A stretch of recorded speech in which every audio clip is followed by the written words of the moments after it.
નમસ્તે વિદ્યાર્થી મિત્રો, ભીમડા વિદ્યાલય ઈ લર્નિંગમાં તમારું સ્વાગત છે. મિત્રો, આપણે ભણી રહ્યા છીએ BSM 3 CC 303. મિત્રો, એમાં આપણે પહેલો યુનિટ પૂરો થઈ ગયો છે. બીજો યુનિટ ચાલુ છે, જેમાં આપણે પ્રશ્નોની ચર્ચા કરીએ છીએ. મિત્રો, ગયા લેક્ચરમાં મેં તમને ચર્ચા કરી હતી ફ્રોઇડના મનોજાતીય વિકાસના તબક્કાઓ વિશે.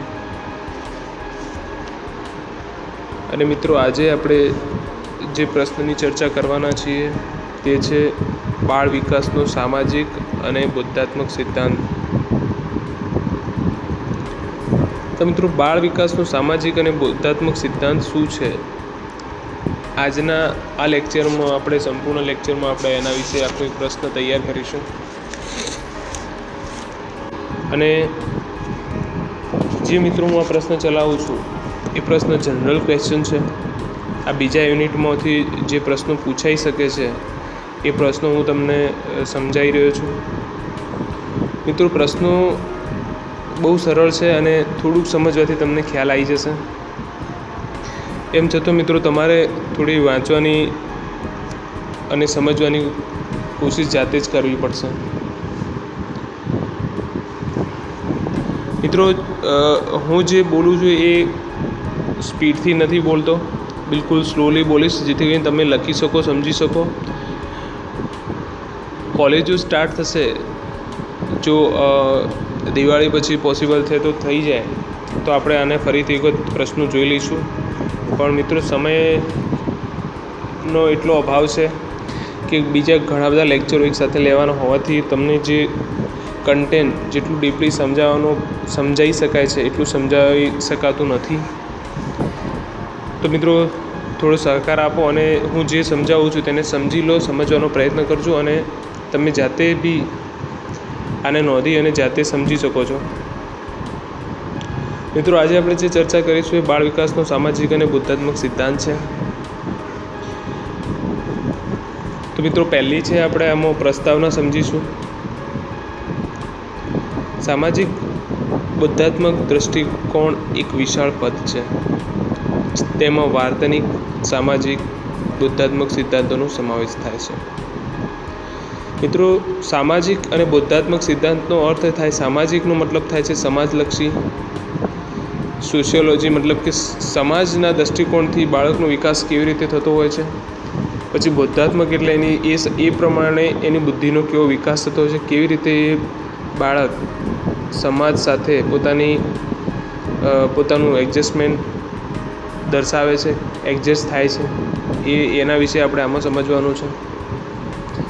તો મિત્રો, તેમાં કહે છે કે વાર્તનિક, સામાજિક, બોધાત્મક સિદ્ધાંતોનો સમાવેશ થાય છે.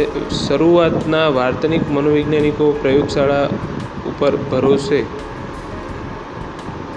ભરોસો મૂકી વર્તનનું નિરીક્ષણ કરતા હતા. તેઓ વર્તન કેવી રીતે શીખાય છે તેના ઉપર ભાર મૂકતા હતા. મોટાભાગના શિક્ષણવિદો સ્કિનરને અનુસરીને વર્તનની યંત્રણાઓ ઉપર ભાર મૂકતા હતા. તેઓ ખાસ કરીને પ્રબલીકરણ ઉપર ભાર મૂકતા હતા. પ્રબલીકરણ મિત્રો,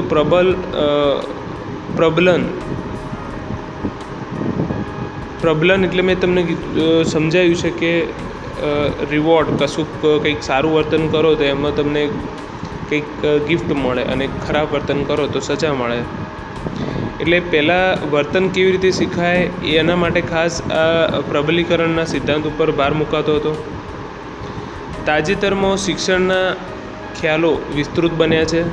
આપણું ધ્યાન વાસ્તવિક જગતના સિદ્ધાંતો તરફ દોરાયું છે.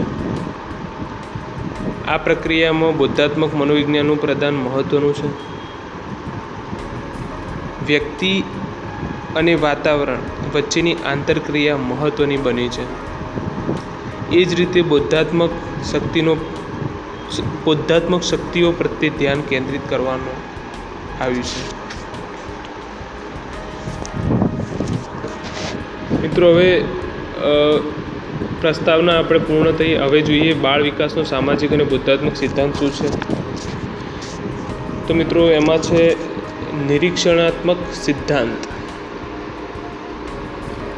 તમે નોંધી લેજો નિરીક્ષણાત્મક સિદ્ધાંત એમાં શું છે જોઈએ તો આપણે કઈ રીતે શીખીએ છીએ. નાનું બાળક નાનપણથી જ મોટેરાઓનું નિરીક્ષણ કરતું હોય છે.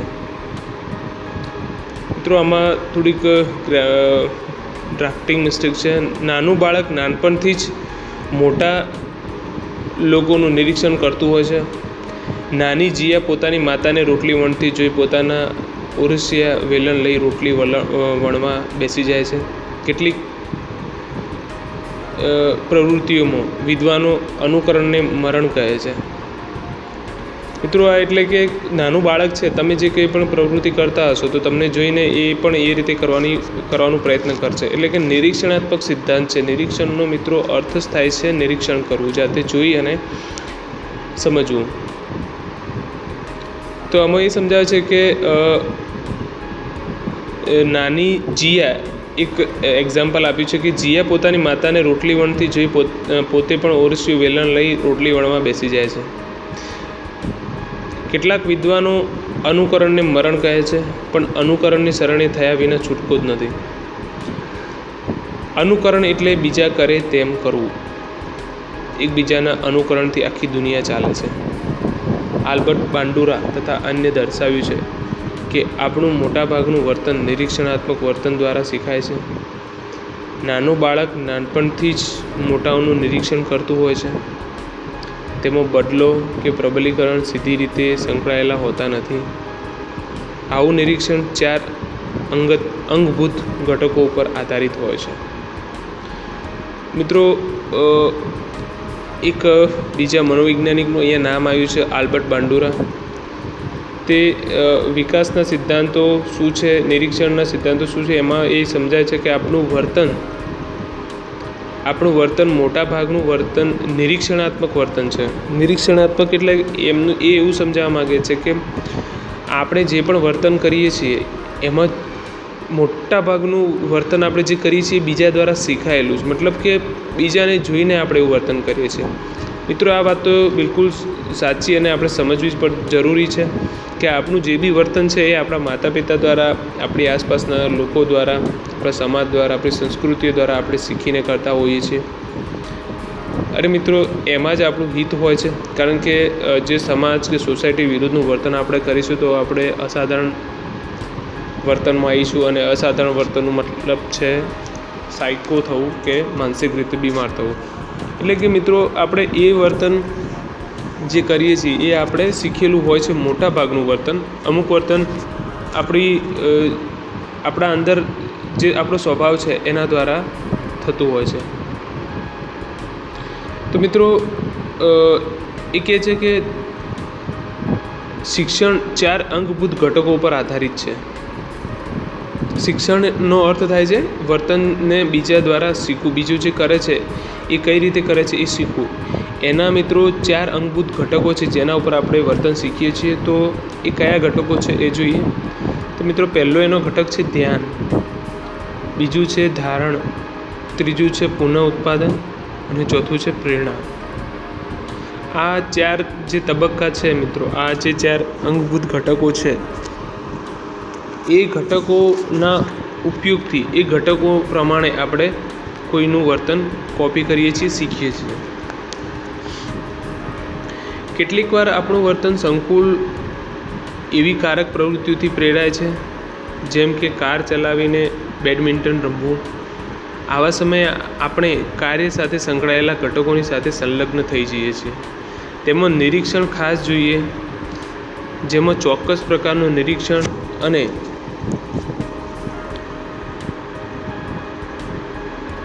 પ્રતિપુષ્ટિની રિહર્સલ દરમિયાન જરૂર પડે છે. છેલ્લે જ્ઞાનને કાર્યમાં રૂપાંતરિત કરવામાં આવે છે. શીખેલા વર્તનને કાર્યમાં રૂપાંતરિત કરવા પ્રેરણા હોવી જોઈએ. આપણી આંતરિક ઈચ્છાઓને લીધે નિરીક્ષણાત્મક વર્તન ઊભું થાય છે. આવું શિક્ષણ સીધા પ્રબલીકરણ સાથે જોડાયેલું હોય છે. બાંડુરાના જણાવ્યા પ્રમાણે કે આક્રમક વર્તન નિરીક્ષણાત્મક વર્તન દ્વારા શીખાય છે. એક અભ્યાસમાં બાંડુરાએ વધારે આક્રમક બાબતો વિશે તપાસ કરી. તેમાં સુસમાયોજિત છોકરાઓ સાથે સરખાવ્યા. વધારે ગુસ્સે થયેલા છોકરાઓના પિતા તેમના બાળકને વધુ અસ્વીકૃત ગણતા હતા, તેમના સંતાનોની ઉપેક્ષા કરતા હતા અને તેમની સાથે ઓછો સમય વિતાવતા હતા. તેમના સંતાનોની ઉપેક્ષા કરતા હતા, એમની સાથે ઓછો સમય વિતાવતા હતા અને સંતાનોને કઠોર શારીરિક શિક્ષા પણ આપતા હતા. મિત્રો, આ બધું જે છે એ સમાજમાં આપણે જોઈએ છીએ કે કોઈ બાળક છે, અગર એના માતા પિતા એની સાથે સમય ઓછો વિતાવશે, એની સાથે બહુ કઠોરતાથી વર્તન કરશે, તો મિત્રો આ જે બાળક છે એનો વિકાસ રૂંધાશે અને જે કુદરતી એનો સ્વભાવ હોવો જોઈએ એવો નહીં હોય અને એ બાળક બની શકે આક્રમક બની જાય છે અને એ ખૂબ જ ગુસ્સાવાળો એનો સ્વભાવ બની જતો હોય છે. તો મિત્રો, આ જે સ્વભાવ કેવી રીતે આવે? બાળક ક્યારેય પણ નાનપણથી ગુસ્સાવાળું હોતું નથી, પણ એ આપણી આસપાસ જે વાતાવરણનું નિર્માણ આપણે કરીએ છીએ, જે વાતાવરણ આપણા દ્વારા થાય છે, એ એને જુએ છે, સમજવાનો પ્રયત્ન કરે છે. અને મિત્રો, બાળક એટલે એક કોરી સ્લેટ છે, જેને આપણે કોરું કાગળ પણ કહી શકીએ, જેના પર તમારે જે લખવું એ લખી શકાય છે. એટલે કે બાળક એ કોઈ સ્વભાવ એના અંદર ઇનબિલ્ડ હોતો નથી, પણ એ તમે જે કરો છો એ જોઈ અને એ શીખતું હોય છે. એટલે કહેવાય છે કે બાળકો સામે ખરાબ ભાષાનો ઉપયોગ ના કરાય, બાળકો સામે ઝઘડો ના કરાય. આ બધી બાબતો આપણે જોઈ છે, તો એનું પાછળ મુખ્ય કારણ જ એ છે કે એ આપણું વાતાવરણ જોશે અને શીખશે. એટલે કે આમાં બાંડુરાએ કીધું છે કે જે બાળકોને એમના માતા પિતા સમય નહોતા આપતા, એમની ઉપેક્ષા કરતા હતા, એમને કઠોર શિક્ષા આપતા હતા, આથી સ્વાભાવિક રીતે બાળકો આક્રમક બને. આથી ઉલટું સુસમાયોજિત છોકરાઓના મા બાપને તેમના બાળકો પ્રત્યે વધારે સ્વીકૃતિ વલણ દાખવ્યું હતું. તેઓ શારીરિક શિક્ષાને ઘણો ઓછો ઉપયોગ કરતા હતા. પરિણામે આવા બાળકોને આક્રમણ પર નિયંત્રણ મેળવ્યું હતું. તેઓ વિવેક બુદ્ધિનો ઉપયોગ કરતા હતા.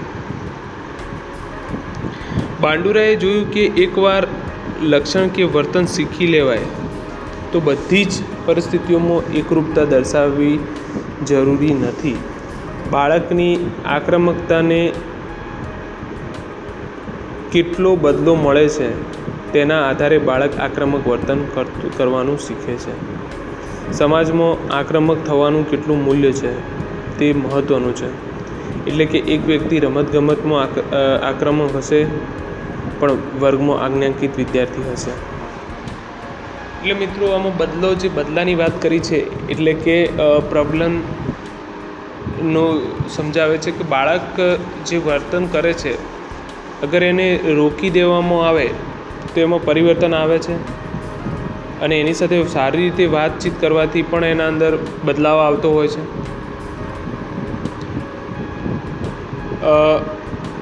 બાળક આક્રમક વર્તન કરવાનું શીખે છે. સમાજમાં આક્રમક થવાનું કેટલું મૂલ્ય છે તેનું મહત્ત્વ છે. મતલબ કે કોઈ બાળક ક્લાસમાં શાંત અને આજ્ઞાકિત હોય છે તો એ જ બાળક રમતગમતમાં બહુ આક્રમક બની જાય છે. તો મિત્રો, રમતમાં અમુક રમતો એવી હોય છે ત્યાં એ જરૂરી હોય છે અને અમુક પરિસ્થિતિઓમાં ગુસ્સો જરૂરી નથી હોતો, તો ત્યાં એ પોતાની બુદ્ધિ અને વિવેકનો ઉપયોગ કરે છે અને આથી પોતાનું વ્યક્તિત્વનું એ પોતે ઘડતર કરે છે. પછી મિત્રો છે બૌદ્ધાત્મક ક્રિયા અને વર્તન. આ મુદ્દો છે, આપણે એને સમજીએ. તો વર્તમાન સમયમાં મનોવૈજ્ઞાનિકો બૌદ્ધાત્મક ક્રિયાઓની વર્તન ઉપર થતી અસરને દર્શાવી છે. બૌદ્ધાત્મક ક્રિયા એટલે એવી ક્રિયાઓ જેનાથી બોધ જ્ઞાન થાય છે, જેમ કે તર્ક, સ્મૃતિ, નિર્ણય લેવાની શક્તિ વગેરે.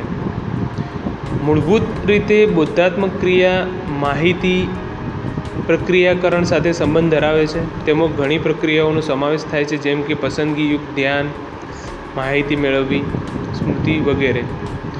મનોવૈજ્ઞાનિક બૌદ્ધાત્મક પ્રક્રિયાઓને પર્યાવરણના ઉદ્દીપક અને વ્યક્તિગત પ્રતિભાવના સંદર્ભમાં કામ કરે છે. વોલ્ટેર મિશેલ એક મનોવૈજ્ઞાનિક છે મિત્રો, એ સૂચવે છે કે બોધાત્મક પરિવર્તનની 5 મૂળભૂત શ્રેણીઓ છે. તો એ છે, પહેલી છે ક્ષમતાઓ. આપણામાંના દરેક વ્યક્તિ શક્તિઓ અને કૌશલ્યોનું સંયોજન ધરાવે છે. આ સંયોજન બનાવો પ્રત્યે આપણા પ્રતિભાવોનો આકાર આપે છે. મિત્રો બીજું છે વ્યૂહરચનાઓનું સંકેતન કરવું. આપણા પ્રતિભાવોને આકાર આપનાર અનુભવોને પ્રત્યક્ષીકૃત કરવા માટે અને શ્રેણીબદ્ધ કરવા માટે વ્યૂહરચનાઓ હોય છે. ત્યાર પછી મિત્રો ત્રીજો જે મૂળભૂત શ્રેણીઓ છે એમાં ત્રીજું છે અપેક્ષાઓ. શિક્ષણના અનુભવો આપણને જુદી જુદી અપેક્ષાઓ તરફ દોરી જાય છે, જે બનાવો પ્રત્યેની આપણી પ્રતિક્રિયાઓ નક્કી કરવામાં મદદરૂપ બને છે. વ્યક્તિગત, એના પછી મિત્રો જે મુદ્દો છે એ છે વ્યક્તિગત મૂલ્યો. જે છે કે આપણી અગ્રિમતાઓ અને મૂલ્યો આપણા નિર્ણયો અને કાર્યોને આકાર આપે છે. પાંચમું છે સ્વનિયંત્રક યંત્ર.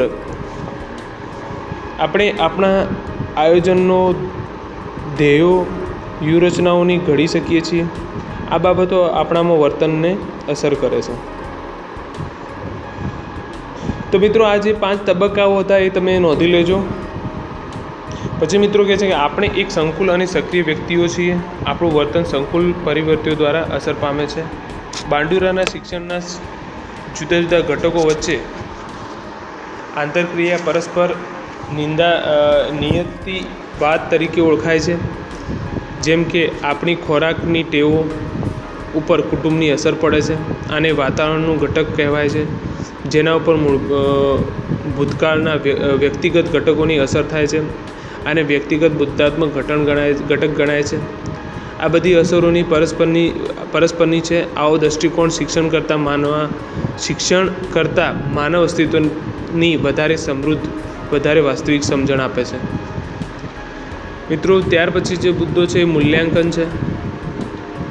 એમાં જોઈએ તો કે છે શિક્ષણ સિદ્ધાંત સામે મોટો વાંધો શાસ્ત્રીય કે ક્રિયાત્મક અભિસંધાન અંગેનો છે. આ સિદ્ધાંતો માનવ જીવનને વધારે સરળ બનાવે છે. આમાં નિષ્ક્રિય વર્તન ઉપર ભાર મુકાય છે. તેમાં માનવીય ઘટકની વાત નથી.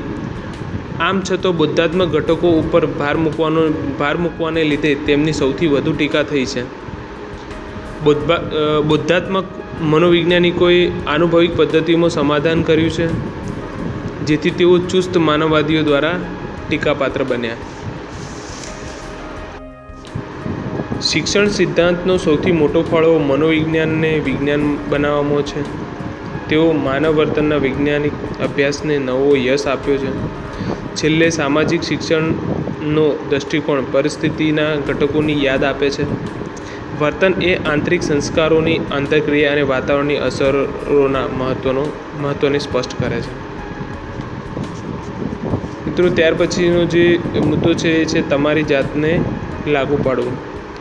તો એમાં કહે છે કે સામાજિક બોધાત્મક દૃષ્ટિકોણ આપણે સમાયોજન અને કુસમાયોજિત શિક્ષણની પ્રક્રિયાઓ અને વાતાવરણ સાથે આંતરક્રિયાઓના સંદર્ભમાં જોવું જોઈએ.